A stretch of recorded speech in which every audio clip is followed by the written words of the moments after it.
ज्या रस्त्यावरून शुद्ध हवा मिळायला हवी तिथे आज पुणेकर चक्क विषारी धूर फुफ्फुसात घेतायत। वानवडीतील कॅनोल रस्त्याची अवस्था पाहून तुम्हीही थक्क व्हाल। स्वच्छ पुणे फक्त नावापुरतेच उरलंय का? वानवडीतील कॅनोल शेजारी रस्ता सध्या कचरा टाकण्याचं हक्काचं ठिकाण बनलंय। येथे अन्नपदार्थ, प्लास्टिक आणि बांधकामाचा ढिगारा साचला असून तो सर्रास जाळला जातोय। या धुरामुळे, दुर्गंधीमुळे प्रवाशांना तसेच स्थानिक रहिवाशांना श्वास घेणं कठीण झालंय। धक्कादायक म्हणजे याच कॅनोलच्या पाण्यात प्लास्टिक आणि बाटल्या तरंगत आहेत, जे पाणी पुढे शेतीसाठी किंवा पिण्यासाठी वापरलं जातं। ही अत्यंत चिंतेची बाब आहे। नागरिकांनी तक्रार केल्यावर महापालिकेच्या ॲपवर ती समस्या सोडवली म्हणून दाखवली जाते, पण जमिनीवर कचरा तसाच पडू नये। कचरा जाळल्यामुळे हवेची गुणवत्ता खालावली असून लहान मुलं आणि ज्येष्ठांच्या आरोग्याला मोठा धोका निर्माण झालाय।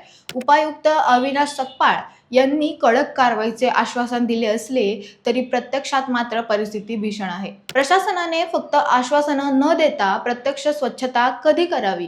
तुमच्या भागातही अशी स्थिती आहे का? कमेंट्समध्ये तुमची मतं नक्कीच सांगा आणि पाहत राहा न्यूज डॉट्स।